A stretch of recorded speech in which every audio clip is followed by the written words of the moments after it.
नमस्कार। प्रस्तुत है आज का चिंतन। मनुष्य के सांस्कृतिक उत्कर्ष के लिए उसका भावना जगत विकसित परिष्कृत होना आवश्यक है। प्राप्त जानकारी का उपयोग कोई श्रेष्ठ व्यक्ति श्रेष्ठ प्रयोजन के लिए किया करता है अथवा निकृष्ट कार्यों, चालाकी, धूर्तता आदि के लिए, यह उसके भावना जगत पर ही निर्भर है। उस भावना जगत के परिमार्जन परिष्कार के लिए धार्मिक वातावरण एवं संस्कार परंपरा का नवजीवन जरूरी है।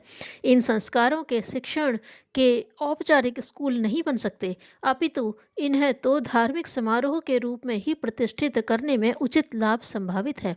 संस्कार परंपरा की गतिशीलता के लिए सर्वप्रथम तो घरों में धार्मिकता का वातावरण विनिर्मित किया जाना चाहिए।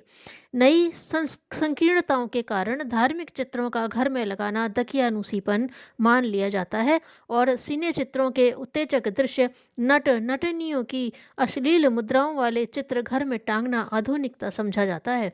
अमूर्त चित्रकलाओं की पेंटिंग्स टांगने का भी प्रचलन बढ़ा है, किंतु बच्चों के मन मस्तिष्क में स्वस्थ प्रभाव उत्पन्न करने में तो धार्मिक प्रतीकों, पुराण कथाओं तथा देवी देवताओं के संबंधित सुंदर चित्र ही समर्थ होते हैं। श्रेष्ठ पुरुषों, आध्यात्मिक संतों के चित्र जो वातावरण उत्पन्न करते हैं, उसका प्रभाव अनुभव की ही वस्तु है। प्रत्येक घर में उपासना का निश्चित स्थल निर्धारित करना चाहिए। वहां बैठकर उपासना का हर सदस्य करे, भले ही थोड़े समय के लिए कर पाए या मात्र प्रणाम कर 5 बार गायत्री मंत्र ही जपे। स्वस्थ परंपराओं का प्रत्येक घर में आग्रह बढ़े, जैसे स्नान के बाद ही भोजन करना, नियमित हवन, गोग्रास, बलि, वैश्वदेव, संध्या आरती तथा धर्म घट की स्थापना आदि। श्रद्धा का विकास इन परंपराओं के ही माध्यम से हो सकता है। बिना किसी विशेष व्यय के सजगता एवं नियमितता के साथ इन परंपराओं का पालन भाव जगत को उत्कृष्ट संवेदनाओं से संपन्न बनाने में अनोखी भूमिका निभाता है। सामाजिक नैतिकता की इन दिनों सर्वत्र आवश्यकता महसूस की जा रही है। उसका उद्भव धार्मिक वातावरण के प्रभाव दबाव द्वारा ही संभव है। इसीलिए प्रत्येक घर में वैसा वातावरण बनाया जाना चाहिए, यह आवश्यक है। और हर परिवार को संस्कार परंपराएं अपनाकर सामूहिक भाव प्रशिक्षण की प्रक्रिया को आगे बढ़ाना ही चाहिए। मनीषियों ने संस्कारों का निर्धारण निरूपण इसी उद्देश्य से किया है।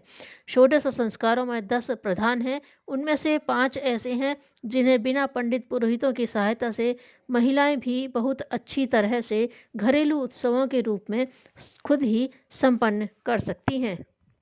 नंबर 1, गर्भावस्था में तीसरे महीने में होने वाले पुंसवन संस्कार को मनाते हुए परिवार के लोगों को यह समझाया जा सकता है कि नवजात शिशु को सुसंस्कारी बनाने के लिए गर्भिणी की शारीरिक मानसिक स्थिति किस प्रकार संतोषजनक रखी जा सकती है और उसके लिए घर के वातावरण में पारस्परिक व्यवहार का क्या हेरफेर होना चाहिए। नंबर 2, नामकरण संस्कार में बच्चे का नाम रखने के साथ साथ उसके जीवन का उद्देश्य निर्धारित करने और उसके अनुरूप घर को एक संस्कृति पाठशाला के रूप में बदलने के लिए उस परिवार में किस प्रकार के परिवर्तन अभीष्ट हैं, यह सुझाया जा सकता है।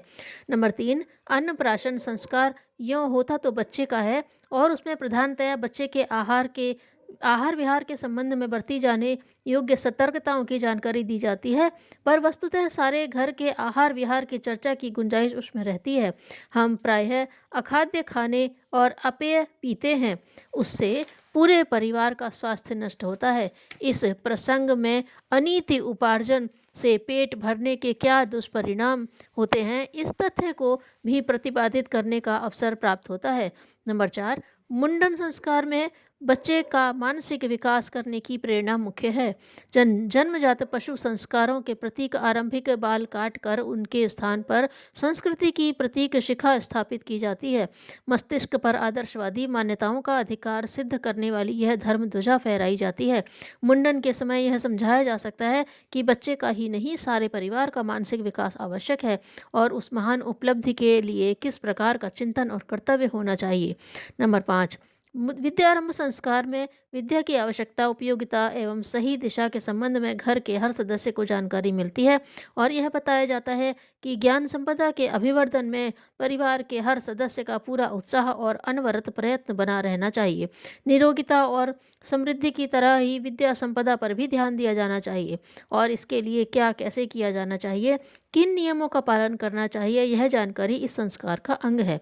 यूँ पांचों संस्कार छोटे बालकों के मनाए जाते हैं, परंतु वस्तुतः बच्चे के तो निमित्त हैं। वे तो बेचारे कुछ समझते तक नहीं। आयोजन से वास्तविक शिक्षण पूरे परिवार का तथा उपस्थित संबंधित पड़ोसियों का भी होता है। इन 5 संस्कारों के साथ ही जन्मदिन मनाए जाने की परंपरा अपनाई जानी चाहिए। यह तो स्पष्ट तथ्य है कि संस्कार संवर्धन में समर्थ जन्मदिन समारोहों का स्वरूप बर्थडे के नकलची आयोजनों से भिन्न तथा धार्मिकता से युक्त होना चाहिए। व्यक्ति निर्माण की दृष्टि से जन्मदिन मनाने का बहुत महत्व है। मनुष्य जन्म कितना बहुमूल्य है, किस उद्देश्य के लिए मिला है और उस पुण्य प्रयोजन की पूर्ति के लिए चिंतन एवं कर्तव्य की दिशा क्या होनी चाहिए, इस तथ्य को अनेकों उदाहरण देकर बताया सिखाया जा सकता है।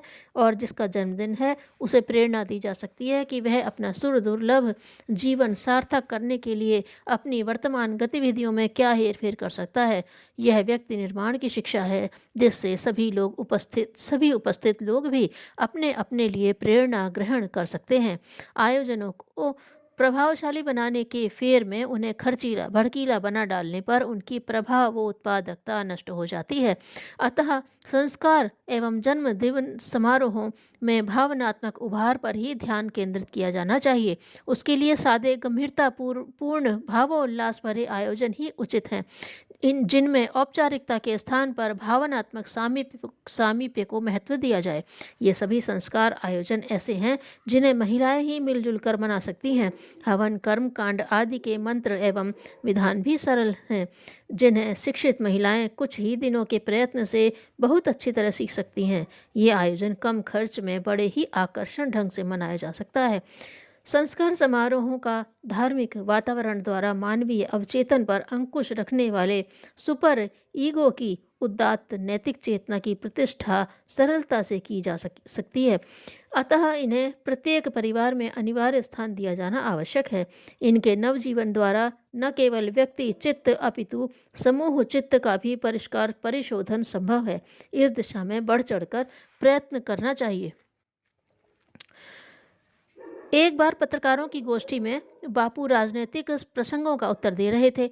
उसी समय हास्य विनोद की मुद्रा में एक पत्रकार ने पूछा कि यदि आपको एक दिन के लिए भारत का डिक्टेटर बना दिया जाए तो क्या करेंगे?